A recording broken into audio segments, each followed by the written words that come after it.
Hello friend, কেমন আছো তোমরা সবাই? আজ আমরা বেরিয়ে পড়েছি একটা কাজে। যদিও অনেকটাই ধকলের সঙ্গে যেতে হয়েছে কাজের ওখানে। প্রথমে আমাদের শান্তিপুরের ঘাট থেকে ঘাট পার হতে হয়েছে কালনা ঘাট, তারপরে গিয়ে পৌঁছাতে হয়েছে এই স্টেশনে। স্টেশনটা ছিল কালনা স্টেশন। কালনা স্টেশন থেকে আমরা ধরেছি কাটোয়া। মধ্যেখানে আমি একটু তোমাদেরকে হাই করে দিলাম। তো চলো, ট্রেন চলে এসে ট্রেনে আমরা উঠে পড়লাম। তো ট্রেনে যাচ্ছি, বেশ ভালোই ভিড় ছিল। আবার স্টেশনে নেমেছি, ওরা আমাদেরকে পিক করে নিয়েছে। তো স্টেশন থেকে বাড়ি পৌঁছালাম। ওখানে গিয়ে একটু বেশ বসে টসে নিয়ে কাজে বসে পড়লাম।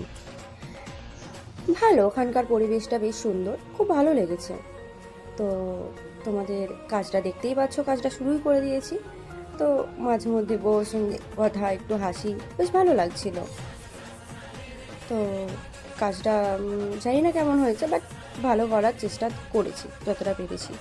লাস্টের দিকে ছবিটা কমই তোলা হয়েছে, যদিও দেখতে পারবে ছবি সেরকম নেই, কারণ ভিডিও করার পরে আমাদের অনেকটাই তাড়া ছিল, যেহেতু আবার বাড়ি ফিরতে হবে, রাত হয়ে গেলে আমাদের ঘাটের থেকে নৌকো পাবো না। তো সেই জন্য আমরা তাড়াতাড়ি ওখান থেকে বেরোনোর চেষ্টা করেছি।